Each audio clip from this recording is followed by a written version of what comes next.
तू पढ़ेगी, सीढ़ियां देखी हैं, हम जिम्मेदारी नहीं ले सकते। मास्टर की आवाज सख्त थी। फैसला हो चुका था। माँ की उंगलियां कांप रही थीं और 6 साल की काव्या चुप थी, लेकिन उसकी आंखों में आंसू नहीं थे। वहां आग थी। विलासपुर गांव का आखिरी घर, मिट्टी की दीवारें, पुरानी दरारें, जैसे समय भी थक चुका हो। एक खिड़की, और उसी खिड़की के पास एक लकड़ी की पुरानी कुर्सी रखी थी। वहीं बैठती थी काव्या। वह चल नहीं सकती थी। जन्म से उसके दोनों पैर कमजोर थे। डॉक्टर ने साफ कह दिया था, ये कभी अपने पैरों पर खड़ी नहीं हो पाएगी। जब वह छोटी थी, लोग उसे गोद में उठाकर कहते, बेचारी। लेकिन जैसे जैसे वह बड़ी हुई, शब्द बदल गए। पूरी जिंदगी संभालनी पड़ेगी। हर शब्द धीरे धीरे उसके अंदर धंसता जाता था। उसकी माँ सरोज सुबह अंधेरे में निकलती, वो दूसरों के घर काम किया करती थी। काव्या रोज सुबह माँ के जाने से पहले ही जाग जाती थी। सरोज जल्दी में होती, लेकिन जाने से पहले काव्या को एक लकड़ी की कुर्सी पर खिड़की के सामने ठीक तरह से बिठा के जाती और घर में छाया जाता सन्नाटा। उसी सन्नाटे में काव्या की दुनिया बसती थी। वह खिड़की से बाहर देखती, बच्चे स्कूल जाते,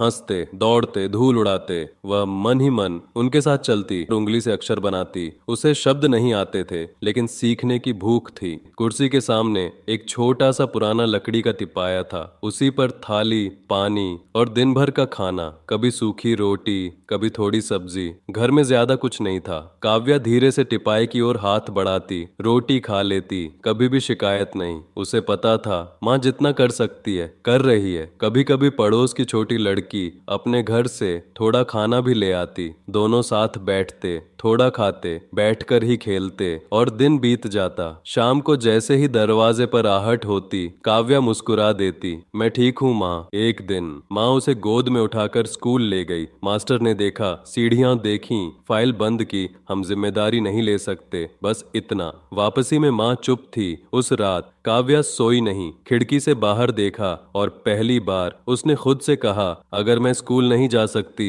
तो स्कूल मेरे पास आएगा। यही उसकी असली शुरुआत थी। काव्या की पढ़ाई किसी कक्षा से नहीं, रसोई की फर्श से शुरू हुई। माँ जहाँ काम करती थी, वहां से पुरानी किताबें और कॉपियां ले आती। लेकिन काव्या अकेली नहीं थी। पड़ोस की एक छोटी लड़की जो रोज स्कूल जाती थी, शाम को उसके पास आ बैठती। वह स्कूल में जो सीखती, थोड़ा थोड़ा काव्या को भी सिखाती। पहले अक्षर, फिर गिनती। काव्या मिट्टी पर उंगली से लिखती, गलत होता, फिर मिटाती, फिर लिखती। धीरे धीरे अक्षर समझ आने लगे, फिर शब्द बने, फिर वाक्य। माँ पढ़ी लिखी नहीं थी, लेकिन हर शाम पूछती, आज क्या सीखा? और काव्या मुस्कुराकर दोहराती। कुछ महीनों बाद नई अध्यापिका घर आई। काव्या ने कांपती आवाज में पढ़ा। अध्यापिका कुछ देर चुप रही, फिर बोली, ये लड़की स्कूल नहीं आएगी, स्कूल इसके पास आएगा। 10वीं तक का सफर आसान नहीं था। कभी ठेला, कभी मोटरसाइकिल, कभी गोद में उठाकर परीक्षा केंद्र। लोग घूरते,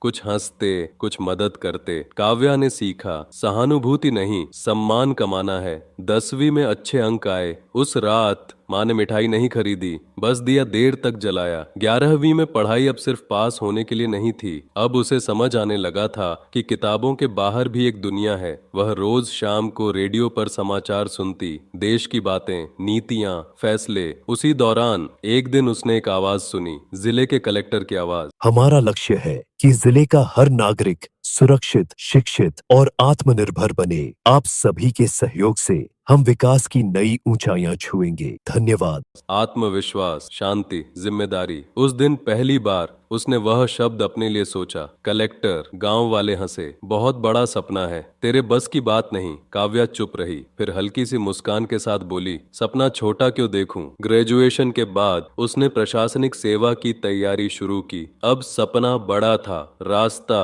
और भी बड़ा, सिलेबस भारी, समय कम, साधन सीमित, लेकिन इरादा साफ था। पहला प्रयास, परिणाम आया, कुछ अंकों से रह गई। उस दिन वह फिर उसी खिड़की के पास बैठी रही। इस बार आंसू आए, लेकिन सिर्फ कुछ पल। उसने डायरी खोली, लिखा, गलती मेरी है, हार नहीं। अगले ही दिन किताब फिर खुल गई। दूसरा प्रयास, प्रारंभिक परीक्षा निकल गई। उम्मीद बढ़ी, लेकिन मुख्य परीक्षा में रह गई। गांव वालों ने कहना शुरू किया, अब बस कर, बहुत हो गया, इतना काफी है। उसने सिर्फ एक बात कही, अभी नहीं। रात को हाथ दर्द करते, पीठ अकड़ जाती, उंगलियां सुन्न पड़ जाती, लेकिन किताब बंद नहीं हुई। तीसरा प्रयास, अब डर कम था, तैयारी ज्यादा पक्की। साक्षात्कार का दिन आया। कमरे में बैठे लोग सवाल पूछ रहे थे। फिर एक सवाल आया, आपकी दिव्यांगता आपको रोकती नहीं। काव्या ने सीधा देखा। आवाज शांत थी, लेकिन भीतर दृढ़ता थी। नहीं सर, यही मुझे जमीन की सच्चाई समझाती है। मैं फैसले फाइल से नहीं, जमीनी अनुभव से देखती हूँ। कमरे में सन्नाटा।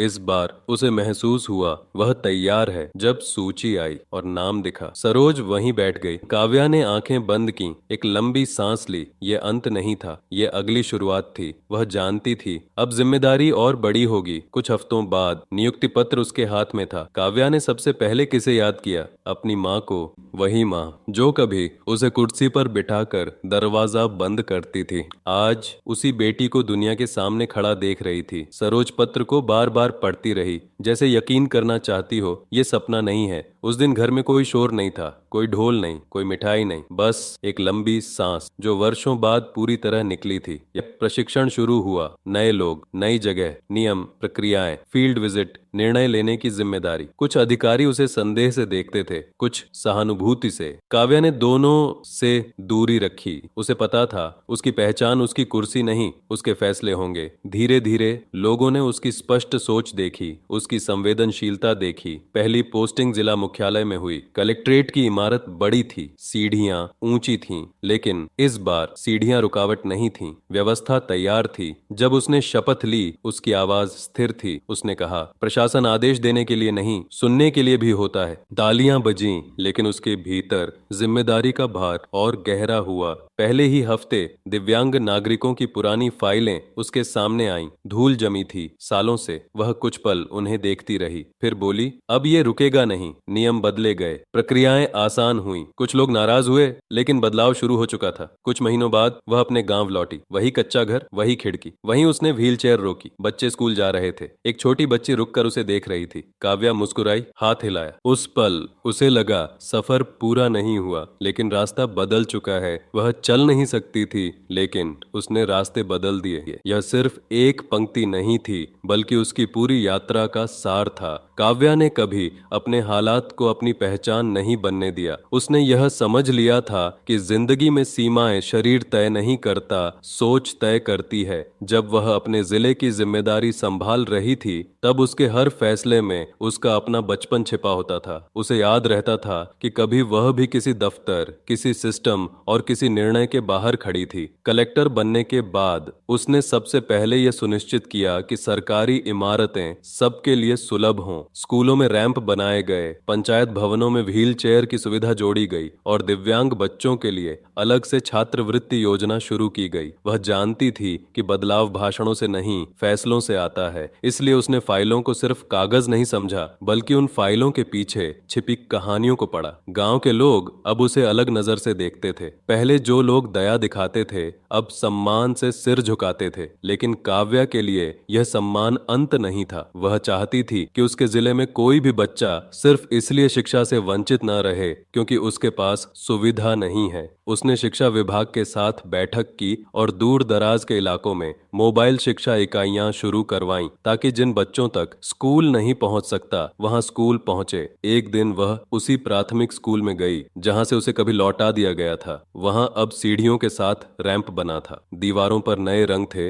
और बच्चों की आवाजें गूंज रही थीं। प्रधानाध्यापक ने उसका स्वागत किया, लेकिन काव्या की नजर उन बच्चों पर थी जो बिना किसी डर के स्कूल में आ जा रहे थे। उसने महसूस किया कि असली जीत पद पाने में नहीं, व्यवस्था बदलने में है। समय के साथ उसकी कहानी सिर्फ उसके जिले तक सीमित नहीं रही। कई जगहों पर उसे बुलाया जाने लगा ताकि वह अपनी यात्रा साझा कर सके, लेकिन हर मंच पर वह यही कहती थी कि उसने कुछ असाधारण नहीं किया, उसने बस हार मानने से इनकार किया। उसके लिए सफलता मंजिल नहीं थी, जिम्मेदारी थी। काव्या आज भी उसी सादगी से काम करती है। फर्क बस इतना है कि अब वह खिड़की के पास बैठकर दुनिया को दूर से नहीं देखती, अब वह उसी दुनिया के फैसले लेने वाली कुर्सी पर बैठी है। और उसने साबित कर दिया कि अगर इरादा मजबूत हो तो इंसान अपने लिए नहीं, पूरी पीढ़ी के लिए रास्ते बदल सकता है।